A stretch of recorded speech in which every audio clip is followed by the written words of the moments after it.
कहते हैं अगर प्यार सच्चा हो तो दुनिया की कोई भी ताकत उसे रोक नहीं पाती। आम इंसान हो या कोई सेलिब्रिटी, प्यार को पाने के लिए लोग हर मुश्किल उठाने के लिए तैयार रहते हैं। अगर बात सौरव गांगुली की करे तो उन्हें भी अपना प्यार पाने के लिए काफी मुश्किलों का सामना करना पड़ा। प्रिंस ऑफ कोलकाता कहे जाने वाले सौरव गांगुली लंबे वक्त तक अपनी परफॉर्मेंस से लेकर क्रिकेट प्रेमियों के दिलों पर राज किया है।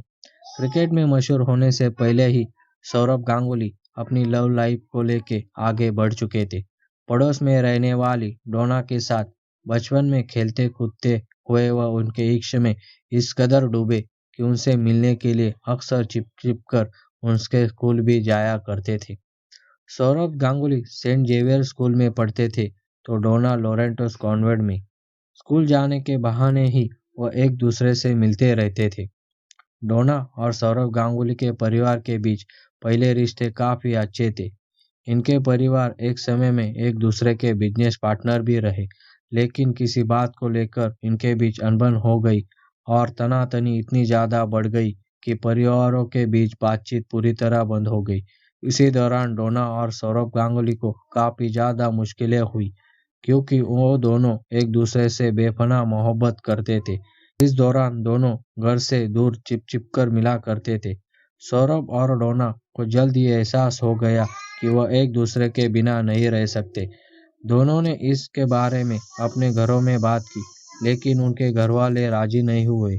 इसी दौरान सौरव गांगुली का सिलेक्शन टीम इंडिया के लिए हो गया और जून 1996 को वह इंग्लैंड के लिए रवाना हो गए। इंग्लैंड में सौरव गांगुली की परफॉर्मेंस धमाकेदार रही। इंग्लैंड में वापस लौटने के बाद सौरव उस समय के बंगाल के दिग्गज क्रिकेटर और अपने दोस्त मौली बनर्जी के पास गए और अपने दिल का हाल बताया।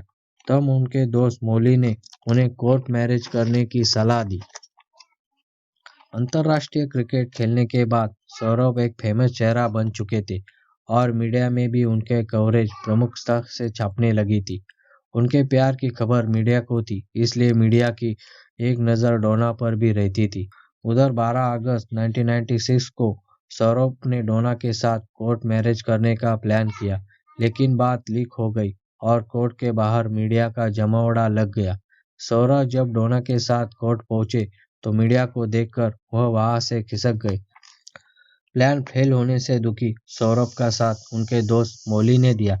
कोर्ट परिसर से लौटकर आने के बाद मौली ने मैरिज रजिस्ट्रार को अपने घर बुला लिया और दोनों की कोर्ट मैरिज अपने घर पर ही करवा दी। शादी से समय सौरभ गांगुली 23 साल के थे और डोना महज 20 साल की थी। दोनों शादी करने के बाद अपने अपने घरों में चले गए। कुछ दिनों तक दोनों के परिवार के इस बात की जानकारी नहीं हुई, लेकिन कुछ दिन के बाद यह राज खुल गया। इस बात का खुलासा तब हुआ जब मीडिया को दोनों की शादी की भनक लग गई। मीडिया सौरभ की जगह डोना के पीछे लग गई। डोना की बढ़ती परेशानियों को देखते हुए सौरभ को मीडिया के सामने अपनी शादी की बात लानी पड़ी। सौरभ गांगुली ने श्रीलंका के दौरे पर जाने से महज 2 दिन पहले ही मीडिया से रिक्वेस्ट करने के लिए सामने आए कि वो डोना को परेशान ना करे और बातों ही बातों में उन्होंने अपनी शादी का जिक्र भी कर डाला।